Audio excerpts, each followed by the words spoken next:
Hello, everyone. Thank you so much for joining us at our March 5th Art Hop from Home with our theme of sparking dialogue. We're getting ready to start up in just a moment here. So glad that you're with us, and we will see you soon.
Hello, everyone. I love how we just kind of faded right into our evening this evening. Hello.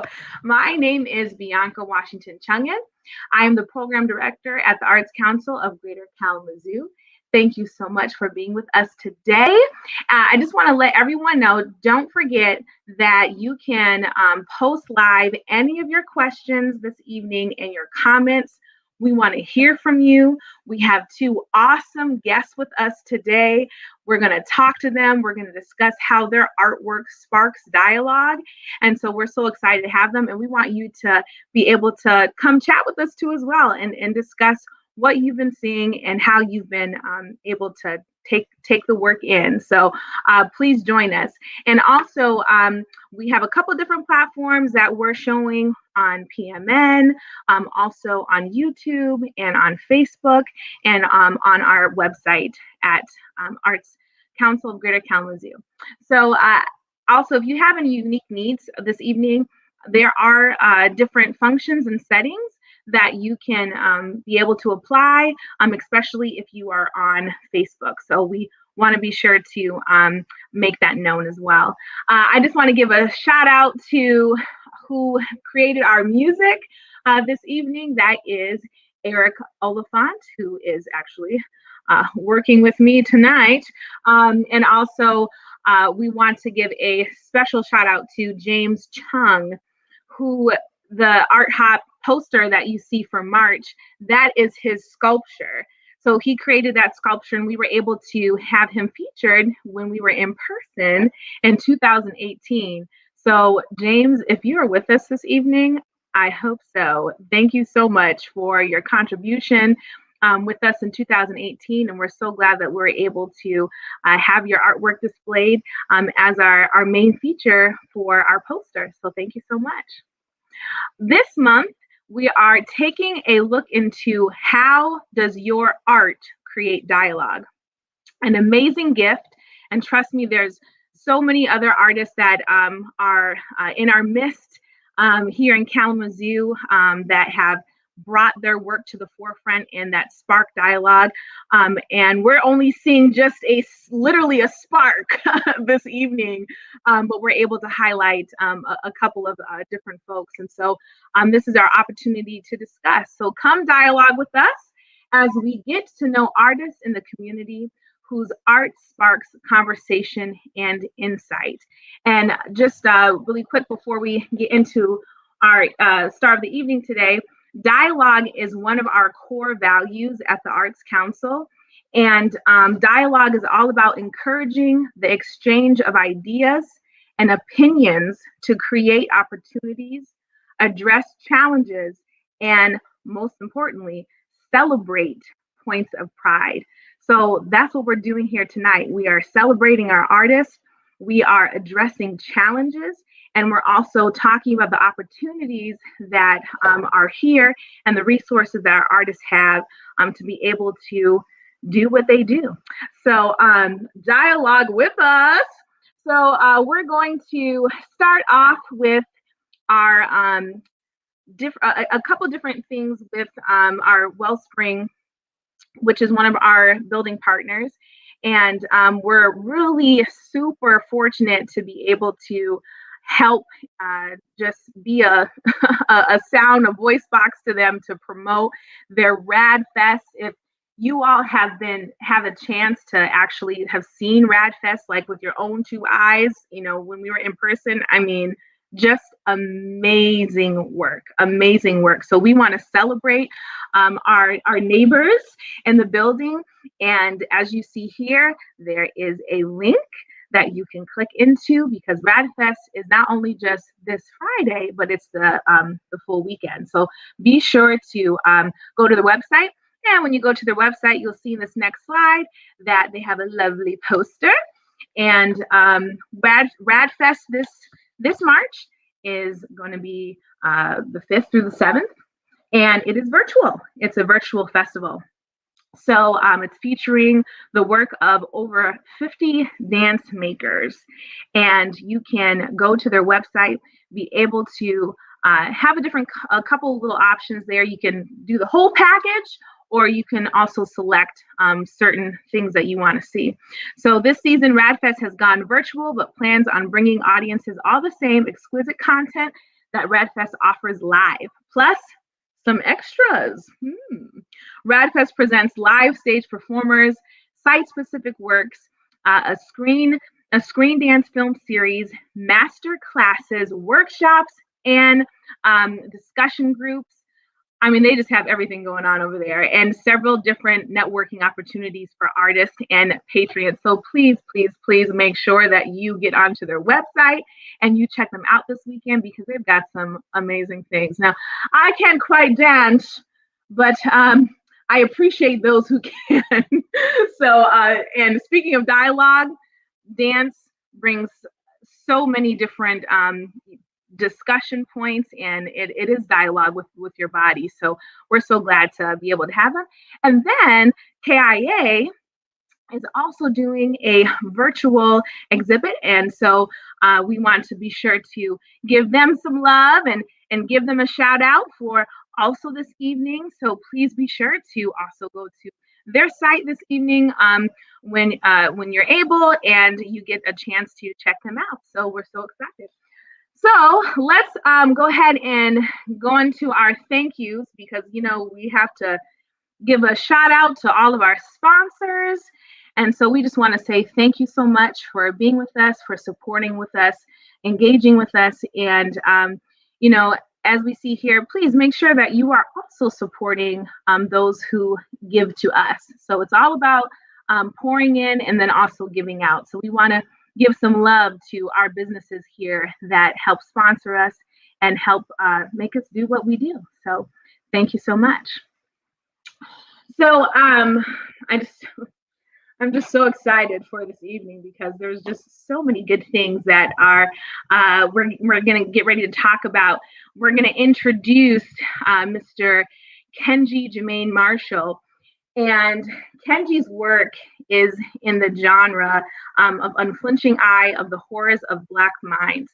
So it is a painful to create and see, but offers a critical truth of African American experience through both historical events and emotional impact of surviving them. So we're getting ready to dive into our first artist. Kenji is one of the Black comics pioneer artists. And after publishing Witch Doctor, which I have the privilege of again having with me here, in 1999, and as a co-founder of Brio Comics, he followed Detroit self-publishers like Urban Style Comics into their own lane in indie comics. So Kenji's offering would be the first horror comic in the mix of Black superheroes. So we are super excited to actually get to see all of the pieces that he has, and not only through slides. Oh no, we're going to actually walk through a gallery today, okay, of his work, which we at the Arts Council are so grateful for having Kenji with us.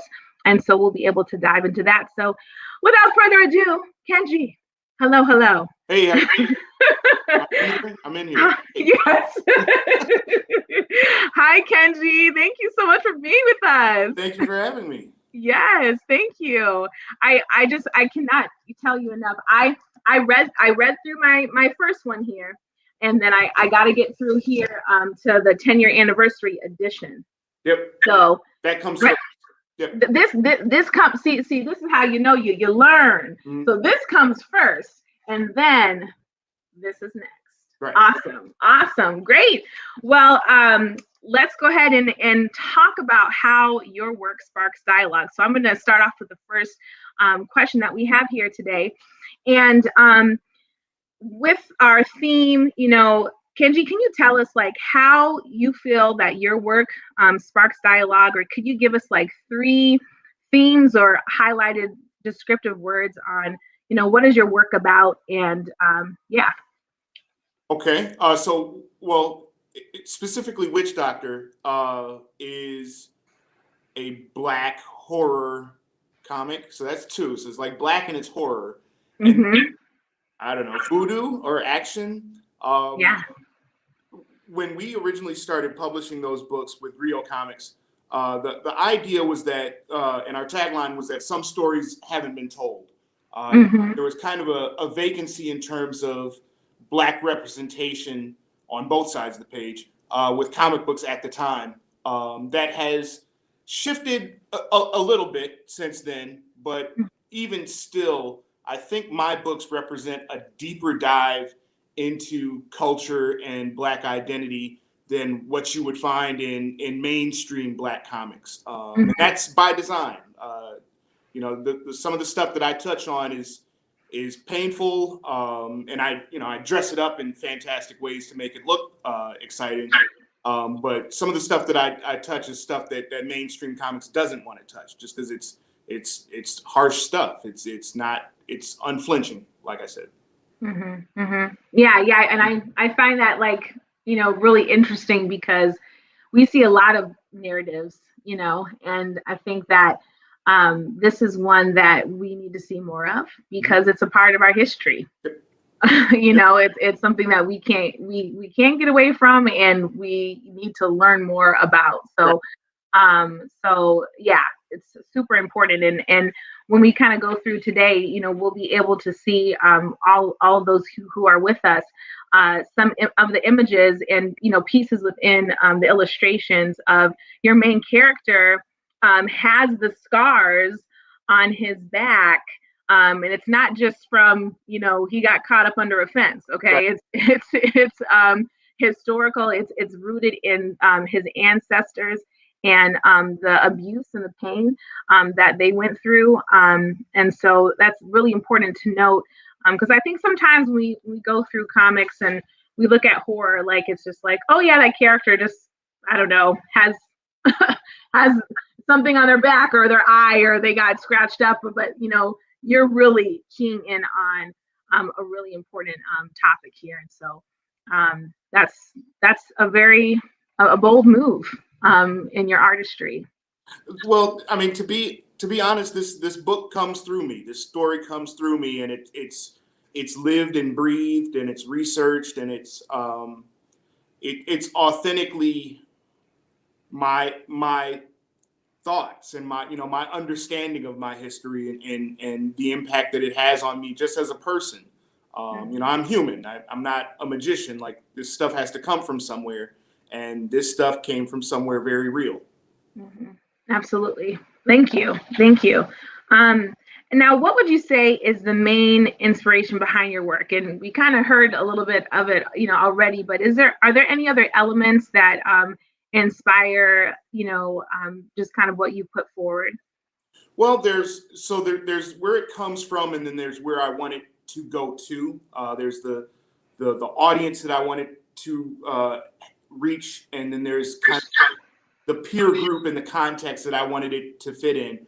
And so when we say Black comics, or at least when I say Black comics, there was an independent movement of comics drawn for Black people by Black people. That's what Witch Doctor is, and it was supposed to be catered directly to that audience and set aside other books that are of that nature. And to explain the nuance, Black Panther is a great comic book. I don't necessarily consider Black Panther a Black comic book, because when I say Black comics, I'm talking about a very specific thing. Just like when some might say Black arts, they might mean Black arts in general, or they might be very specific Amiri Baraka movement of the 60s of Black artists. Yeah. So I'm trying to be very specific about what I'm talking about. So Witch Doctor and the Black comics that I do are meant to be in that very specific lane. Absolutely. Absolutely.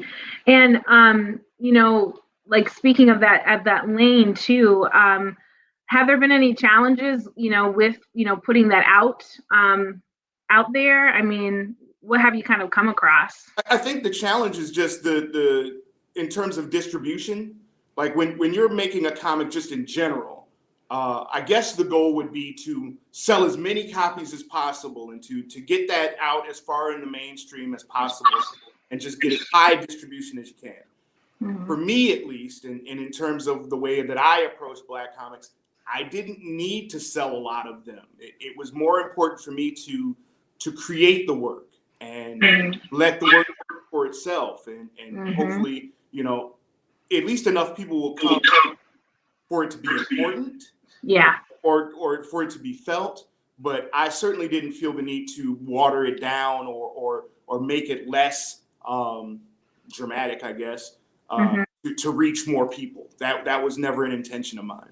So I guess the challenge, I ignored the challenge. I don't know. There were principles about making this that were more important to me than fame or book sales or anything like that. But as an independent comic artist, the challenge is to be able to measure up with the capacity of a mainstream company, which is a lot easier now than it used to be. Yeah. Thank you. And last question before we actually go into the gallery and feel like we're in there, is what do you want people to take away from your work? How would you kind of sum that up? If you read this stuff, there's going to be a lot of stuff that gets thrown at you that is way too deep for you to really take in one sitting or in one comic book. There are names that I say, references that I make, the thing about the scars that you mentioned.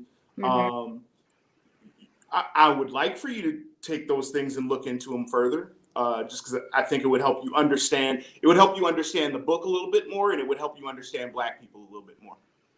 Awesome. And thank you for that. Because there's a whole genre of, as you said, of artists who are a part of this work that are very specific to their message and what they want to get across. So all right, well, Eric, let's go ahead and get into our first video here. So as we walk in, you see, we're setting it up for you right here. As we walk into this lovely gallery, this is what you're going to see. So, when you come to the Arts Council, you'll be able to enjoy the work in which Kenji has put up for us. And we're just going to walk through this. And Kenji, I'll ask a couple questions. And this right here, what we just saw, that's the main piece for Eye of the Storm in terms of illustration. Kenji, what is it like to see your work put up, and is this the first time that you've been able to honestly put this series together like this? This is the first time comic book pages have been up this extensively, especially like the content that these explore is a little darker, and so it's a little intimidating. I think when we first decided that we wanted to do a show, and even now I'm still a little nervous about how this is going to hit people, because it's not Superman, it's not bright colors and happiness, like it's dark and it's heavy, if you really think. But I guess now that that it's going the way we might have an opportunity to take more time with them, and it's not something that you can check out so lightly, and you can maybe give it the space that you need to give it. Yeah. Yep. And I will say, Kenji, this one right here, this is my favorite piece right here. Oh my gosh, that is my favorite piece. I just love that. And what did you put that on? What is that material?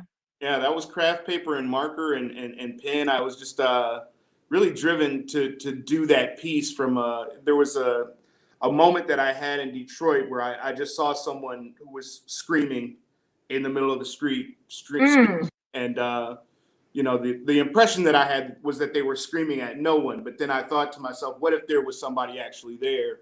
And that's kind of what goes on in Witch Doctor's minds. There are people there that he's screaming to, and that's that moment captured in a piece. Amazing. And what we see here too, for all of our guests who are with us, is we see this other series of mask pieces. And I kind of asked you this earlier, Kenji, but can you just tell us a little bit about where these pieces stem from and how they might connect to Witch Doctor? Yes. So these pieces are specifically Poro, Poro, from the Dan region in Africa. And in the tradition in tribes there, modern day people would wear these masks to represent ancestors and spirits of the ancient in tribal gatherings, and where they seek their counsel. And in the Witch Doctor books, I use these to represent the spirits that end up haunting the main character. I wanted to have something that was supernatural, but also very natural, like also natural to the culture, natural to the history, and natural to, this is exactly where these spirits would have come from, and the traditions that they would have observed even after death, like even, to return and to haunt somebody, they would still be wearing this, this costuming and this crafted apparel. Absolutely. Thank you so much, Kenji. Thank you. And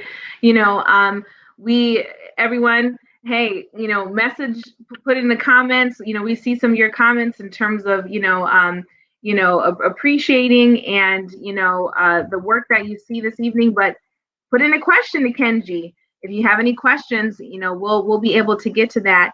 And I know that Charlie said just beautiful mask, pieces are a representation of actual different historical tribal masks. And yes, as you said, they are. They are a representation of that. Yes, these are. So I have a personal collection of these masks. These masks are the masks that I could not afford to buy, so I just repainted them. Yeah. Hey, that's like a perk of being an artist, right? You get to enjoy it, right? You still get to enjoy it. So that's awesome. Yeah. And we want to also too let folks know that, hey, you can purchase these pieces. And we want to continue to support our artists also financially. So if you are seeing something that you like or want to learn more about, we have websites. You can get a hold of Kenji on email, and so that you can make that exchange. So fantastic. All right. So Kenji, we're going to do a quick shift. we're going to have Maya come on in just a minute, but we want to just publicize what BACC has going on, the Black Arts and Cultural Center, which is another neighbor in our building. And they have a virtual exhibit, and that is happening over this course of this month as well. And we're just going to take a little sneak peek. Linda Menget Herzog, who we were able to feature in February, is doing a virtual exhibit with the Black Arts and Cultural Center. So what's really cool is that this program is called eMaze, and it's another unique and creative way to look at artwork virtually. And what's kind of cool here is that you're seeing a couple of different platforms. This is again almost like going through a gallery space. And some of these pieces you might have recognized from Art Hop in February. But we're so glad that we were able to show off Black Arts and Cultural Center and what they're doing virtually. So be sure to go to their website. If you want to learn more about each of these pieces, you can, there's a feature in eMaze where you can pause it and actually have time to read through the descriptions. And so, Linda, we're so glad to have you. So this is just a great time to, look at all the virtual experiences.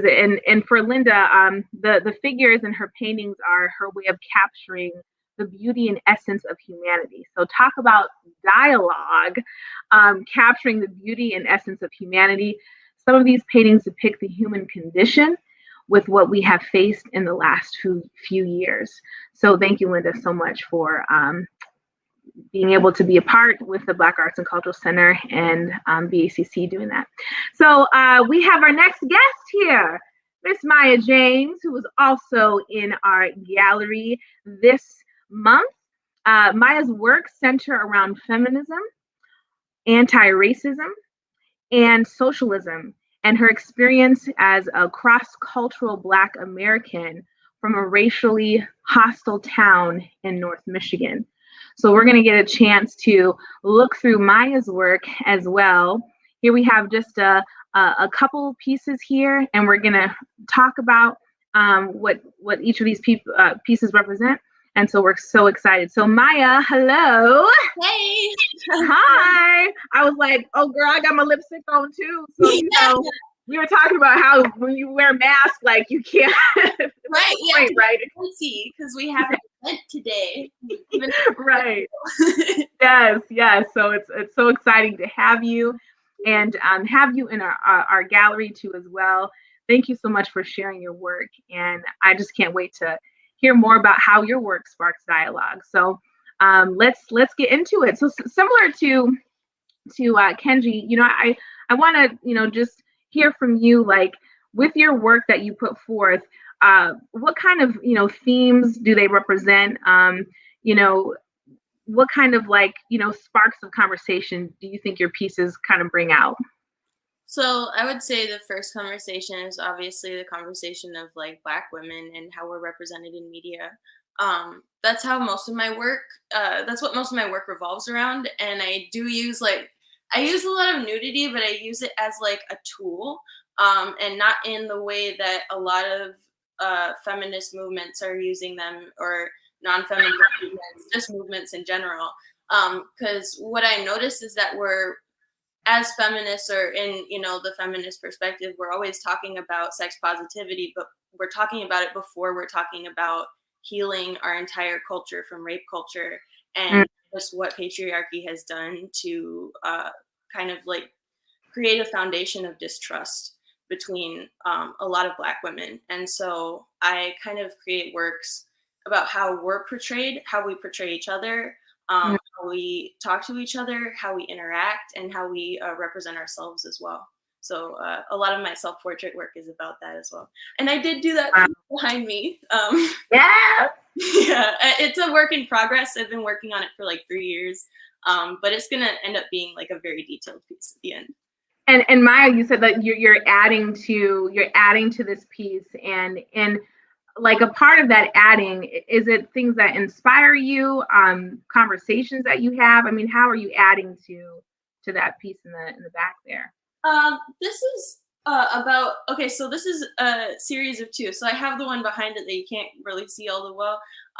But it's about Black female confidence. So this piece is all about our confidence, how our confidence is represented, how we represent our own self-esteem, and how we have that conversation of self-esteem with ourselves. I have a couple here, like there's like puppies, like, and their mom, and just like a lot of imagery kind of connecting us to our like vulnerable places where we also feel very confident, because I think that confidence has a lot to do with vulnerability as well. And then the behind it is the same size, but that's about Black female oppression and low self-esteem and depression. So it's like two, wow. I just want to say, like, what I'm getting right now from this conversation is like a huge like boost of like, you know, like how we see bodies and how we see Black bodies, and being able to reshape that and honestly bring back that confidence in ourselves that has been taken, you know, from us in many different ways. And specifically, you know, your work speaks to that, and I just love that. And it's not, I think sometimes with artists, it's like when, as you said, when there's nudity that's shown, it's like, I don't know, sometimes thoughts can be like negative, you know, like, oh, they're just trying to put that in there, you know, but there's a reason. And that's why we have these conversations, because we're talking about the work and how it creates a conversation. So amazing, awesome. And for you, you know, what is your main inspiration when you know, produce your pieces? Not just only just, you know, with the feminism, and is there anything else that, you know, comes out of you that inspires you?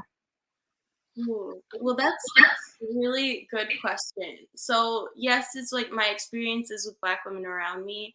I did the my art prize collection in 2018 that was called This Woman Believes, and that was really my kickoff for even coming down here to Kalamazoo. Like my move here started with a show at the Black Arts and Cultural Center, and it was featuring some of my art prize pieces.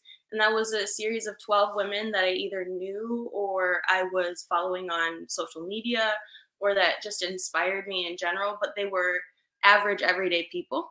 And I did 12 portraits from an old Women's March sign in northern Michigan that had like, they had written swastikas all over it and like stomped all over it. And it basically said, you know, this woman believes that, you know, love is love, science is real, facts are not alternatives. And for each one, I kind of just like cut out all the hate and I just put the phrases that she wrote on the sign, and I put them adjacent to a portrait of a Black woman that inspired me.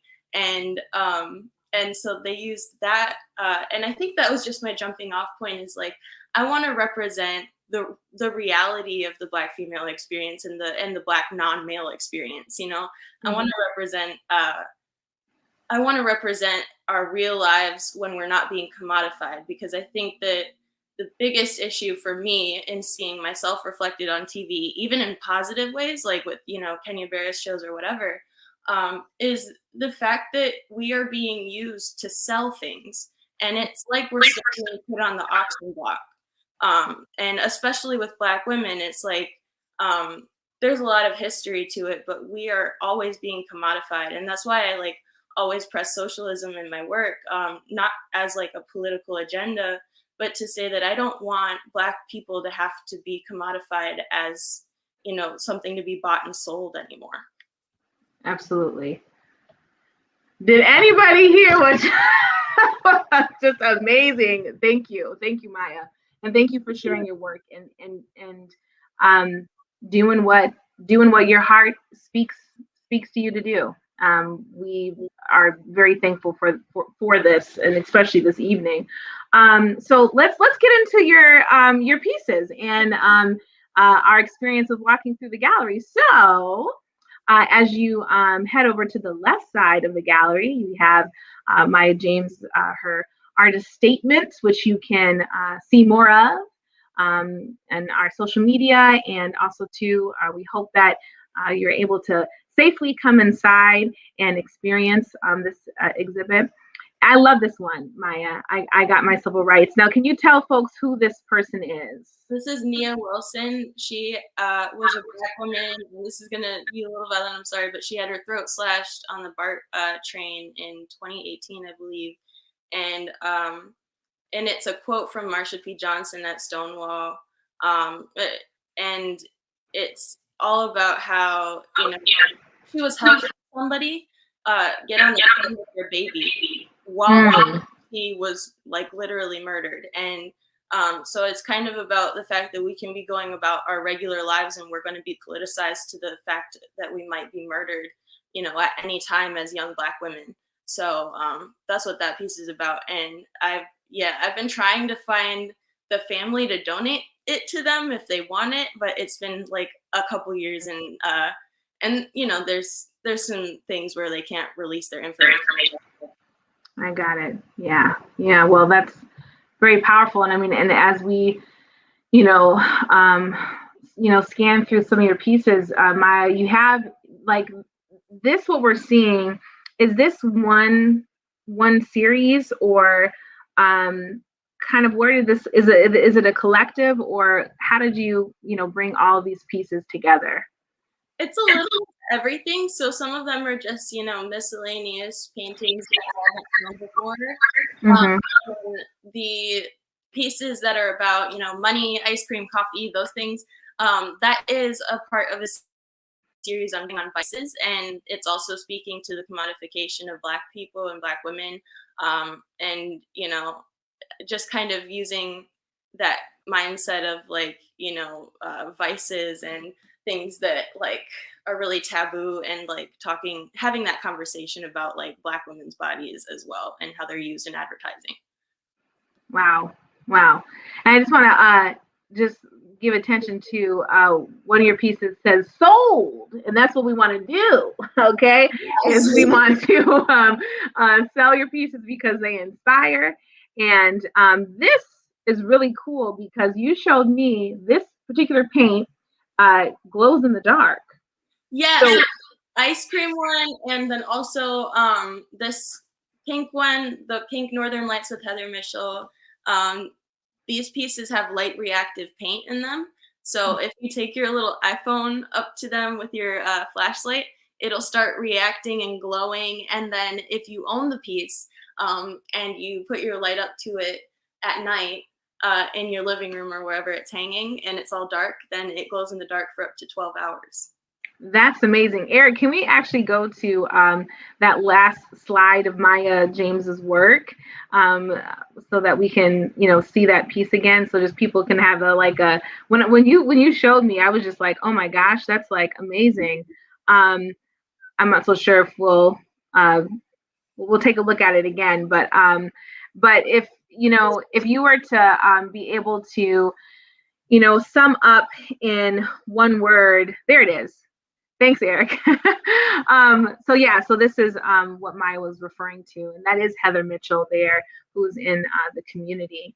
And we're so excited to be able to show this off. And so, Maya, if you could sum up in one word, like what would you want people to walk away with your work? Like, what would you want them to walk away with? I want them to walk away with what they want to walk away with. With my art, it's had a lot of really political, like violently good and violently bad reactions. There was an entire point where neo-Nazis were just putting hate mail all over my Instagram. And that actually struck a conversation which got a lot of my art sold, So it's political. Yeah, and I want them to take that with them and run and for whatever you'd like onto my work. And if it strikes you in any kind of strong way, which usually just like the colors and the content and everything else, it's like pretty striking. So just let it affect you and go from there. Yes. I just put in the chat, we have to like close pretty soon with the both of you, but let's get Kenji back on because I just am so thankful for the both of you to be able to be in our gallery. And throughout the evening, there might be some comments and questions. And so Kenji and Maya, I just invite you to, hang out with us if you can for the rest of the evening and, chat with folks. And this will be on for the rest of March in our gallery. And hey, you might have some people that will email you that might not be able to see this until this weekend. And I hope that the conversation continues after this evening. So thank you both so much. Can we just give a round of applause? If you're at home right now, just give a round of applause to our artists, Kenji Marshall and Maya James. Thank you so much for being with us today. Kristen says, thank you, Kenji. Thank you, Maya, for being with us and your insights and your work. So thank you so much. Thank you. We'll see you. We'll see you soon. Okay. All right. Thank you so much, everyone, for being with us. If you're just coming in right now, this is our Sparking Dialogue evening for March Virtual Art Hop. And please be sure to message and put in questions and comments. Our artists will be hanging out with us this evening so that they can continue to talk with you. So we're going to continue to move on with our evening today, and we're going to get into our next artist that we have with us, and that is Anna Barnhart. And Anna Barnhart uses versatility of acrylic paint with the palette knife and texture making tools for moody creations, loving local subjects and natural themes with a touch of whimsy, at times bordering on abstract. So we're going to go to the next slide here. And again, we're talking about the inspirations and how work sparks dialogue. And I just want to say that when I see these pieces, it just brings me so much joy.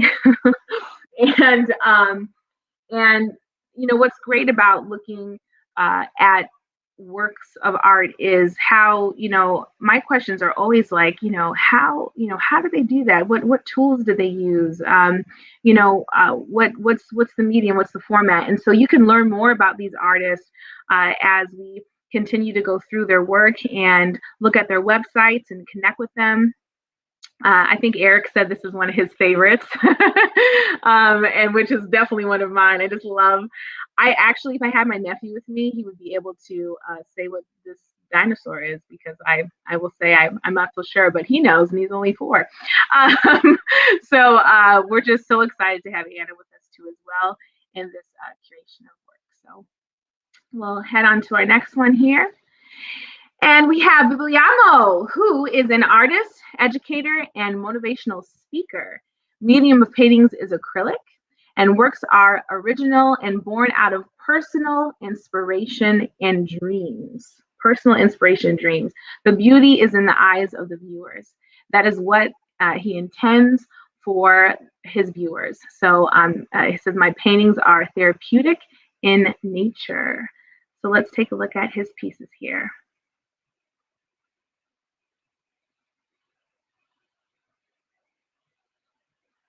Great. What I love about also these pieces and with Anna too as well is just the colors and how they just really pop off the canvas, and how each piece tells a story.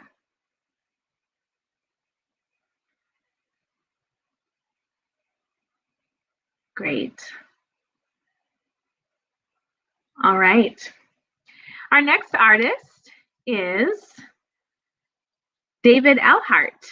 Now, David has been with us a couple of times in definitely many art hops, and he was with us in our last in-person art hop, so we had a chance to have his work displayed. And David's art style is said to be engaging. No titles are provided.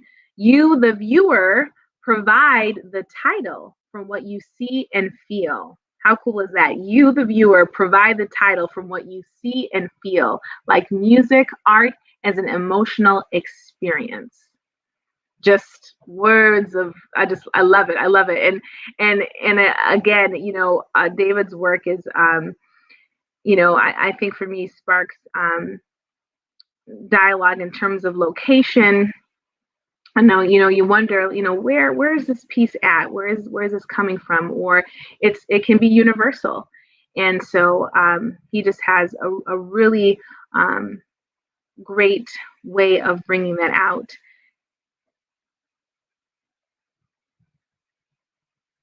Now, we're going to pause here because this is something interesting that David has been currently working on, and that is actually creating these lamps. And so what you see is he was able to create this structure, and the bulb is inside of the lamp piece. And so imagine how beautiful that can be inside your home in the evening and turned on. So definitely kudos to our artists who are continuing to create and be inspired by their time. And we're so excited to be able to show that off. All right. Here we go. So we have Maria Fried, is a lover of all things fantasy. And Maria Fried has also been with us with Art Hop, and she enjoys painting whimsical portraits and environments that draw the viewer into a beautiful and magical world. The majority of her work is digital painting, and she has illustrated several book covers, which is awesome.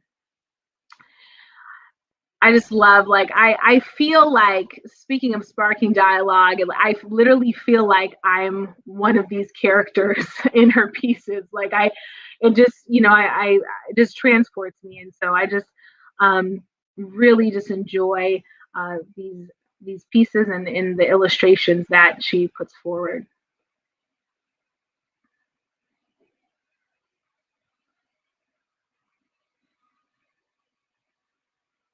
Awesome. Great.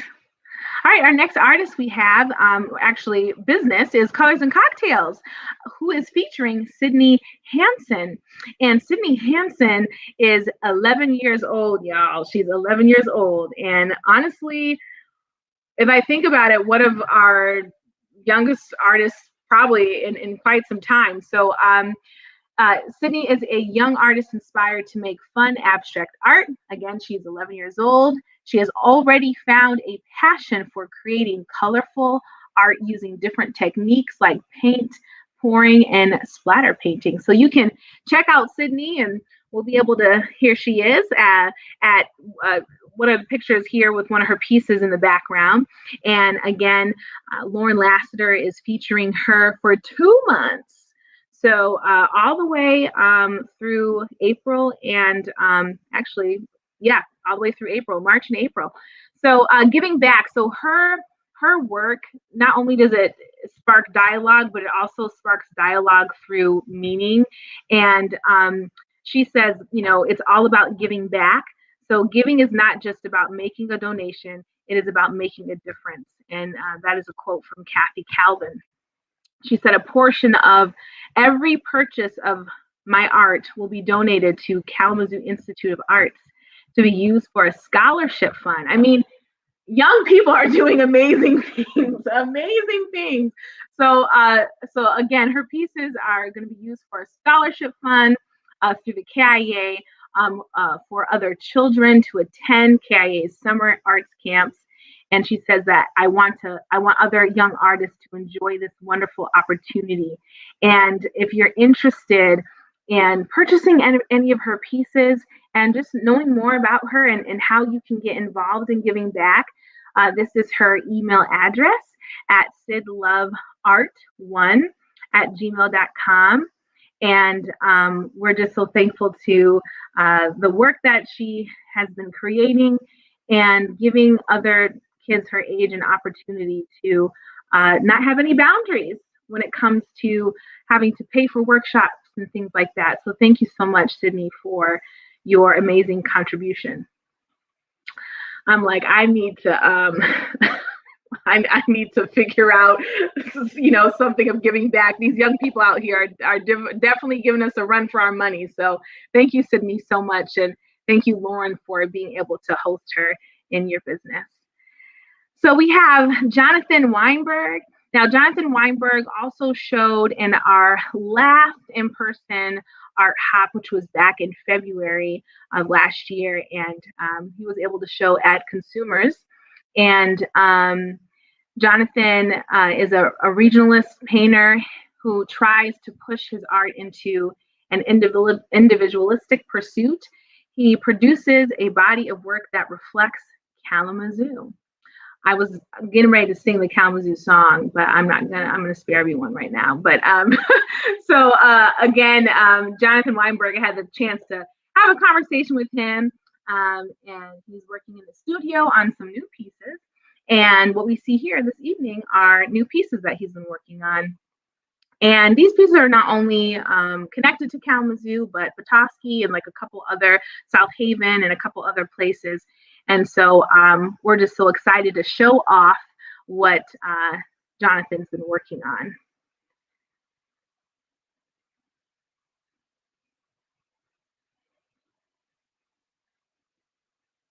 Great. Thank you. All right. So after Jonathan, we're going to take you to a really great virtual exhibit that Ninth Wave is having, and we have the website here as well. And at one of our artist happy hours, Miss Linda, we're so grateful to have her with us talking about her virtual exhibit. And Eric is right now leading us through, when you go to their website, how you're able to go through their virtual tour and learn more about the artists that they're featuring. And I'm telling you, we're learning so much about this virtual platform. And I think that they're just doing a fantastic job in showcasing artists and also supporting them. So we're going to take a look at a couple more here. I really appreciate how we have these platforms virtually, because it really leads us into a easier way for some to as well to be able to encounter the work. And we're so excited to feature them this month. You can check them out too. Again, go to their website, not just tonight, but weeks to come. They'll be showing off their artists, and we're so glad that they can do that. And the landing page is the 6th annual group show. So this is what you'll see. The current exhibit tab is Anna Barnhart's paintings, which we are also featuring with us this evening. And then also archives tab has a couple different artists.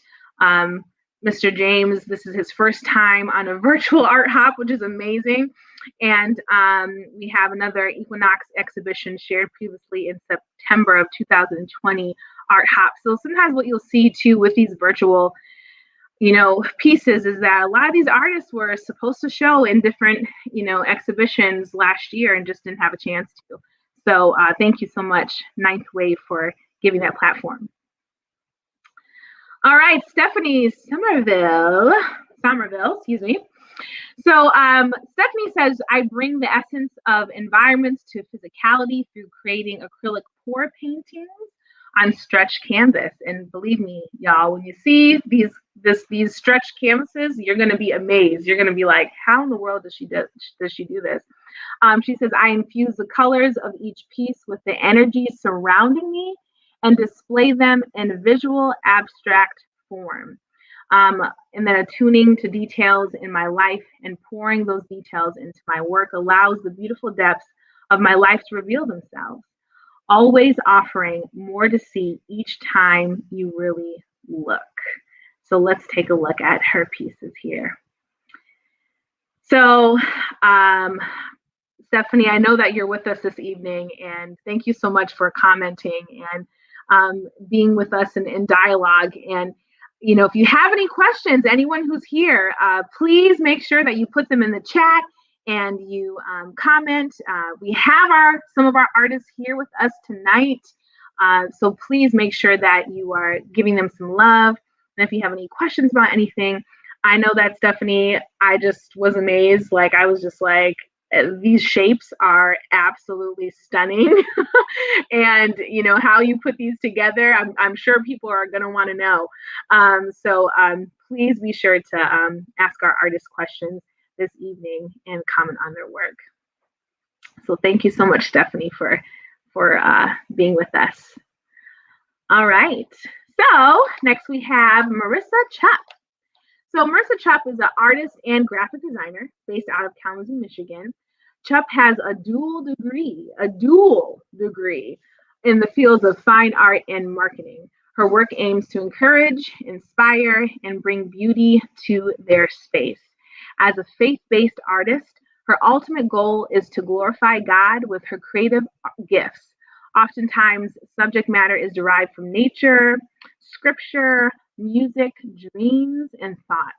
So Chupp enjoys working in a variety of media, including acrylic, watercolor, oil, digital, and so on.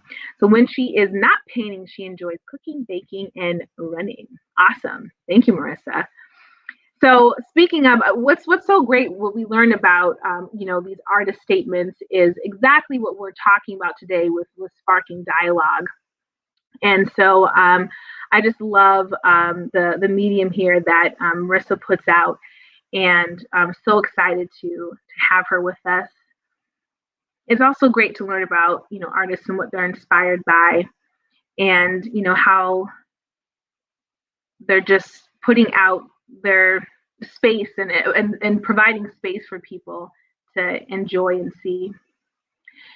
And then Erin has our awesome banners of information for each artist. And so as you see, if you want to get a hold of some of this work and connect with Marissa, her email is marissachristine.com, or her website. And we're at Marissa Christine Art is where you can connect with her. Great. Thanks, Eric. So we're going to give some love to MRC Artworks, because this is another business that is on Kalamazoo Mall that we want to continue to support and, put out there.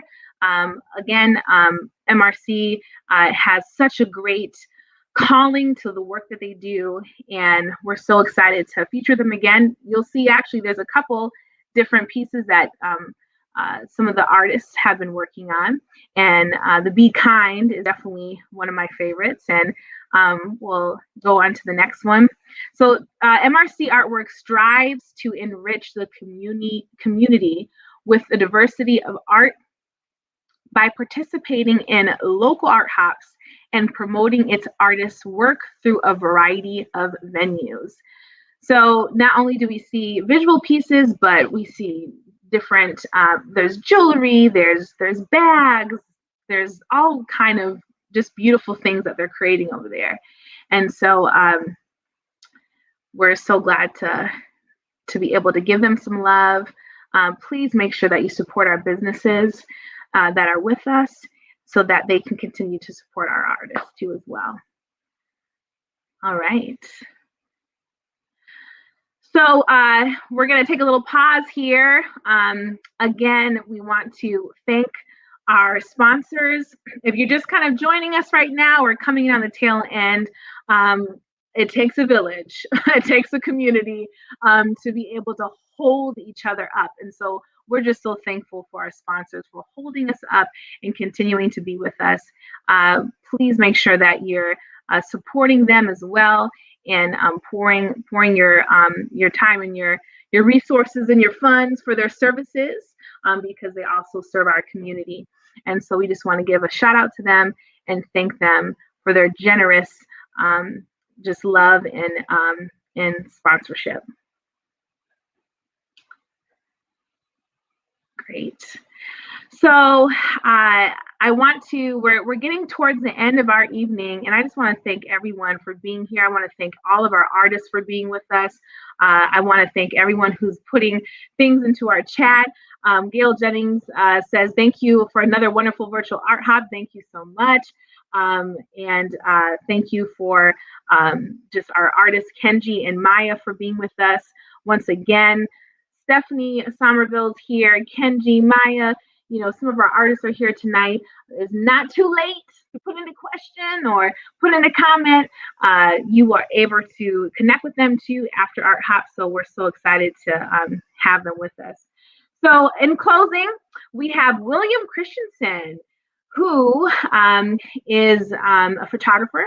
And he says that his intention is that his work will take you to a place you've never been before. And believe me, when you see these photos, you're going to want to go. So a place you've never been before, a place you've been wanting to visit, or a place you already have fond memories of. Whether photographing near my home in Southwest Michigan or when my wife and I travel, I seek out specific locations and plan the images I expect to capture. But often, an unexpected shot finds my lens. So William Christensen is also featured at Webster's in the Radisson. And we are just so enlightened that we can also support our artists and our business at the same time. This is what we do with Art Hop when we're able to make that connection. And if you would like to see more of his work and even purchase his work, Webster's Prime is right on West Michigan in the Radisson. Enjoy a drink and a meal and take a look at more of his work. And if you are interested in seeking him out on his website, you can also check out his work there. Thanks, Aaron. I tell you, my team, they're on it. So we have here our website where you can take a look at more of him and his wife, Deb, their work and what they capture. I honestly like this right here. If I could just jump into this picture and just not jump in the water, but jump into the picture and just stand on that cliff and just take that in. I mean, when you look at his pieces, you almost can just smell the fresh air. And so we're so grateful for this photography and featuring this photography this evening. Awesome. Great.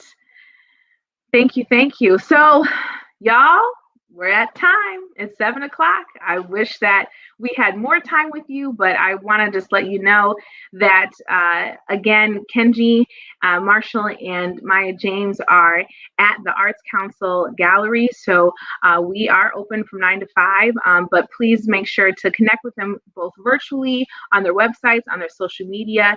And if you are downtown, be able to come and see their work and support them.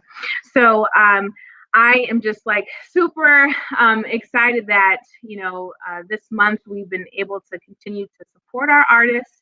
And I want to say thank you to Eric and Aaron who are with us tonight too as well on the producing end of things and making sure that we got everything moving through. Oh, Deb Christensen said, love you, Kalamazoo Arts Council. Greater Kalamazoo. Thank you so much, Deb. We appreciate you. We appreciate Bill's work. And everyone, please make sure you have a chance to go see his pieces and support all of our artists. And so I'm so excited that we have the chance to see more of this work throughout the month of March. And make sure that you are checking into Wellspring, that you're going to their website. If you just go to the website, you can check out RadFest. Again, it's virtual. Amazing artists that they have over this weekend. And we want to make sure that we support and give them some love too. So without further ado, thank you everyone so much. And Maya and Kenji, thank you so much. Thank you so much for being with us. Yes, yeah. Kristen says thank you to everyone. Again, it takes a village. Charlie's on with us. Charlie's on the back end of everything, pulling everything together, and it takes a village to continue to build this. So thank you so much, everyone, and make sure that you check us out at Arts Council of Greater Kalamazoo, our website, and have a great night. Bye. Bye.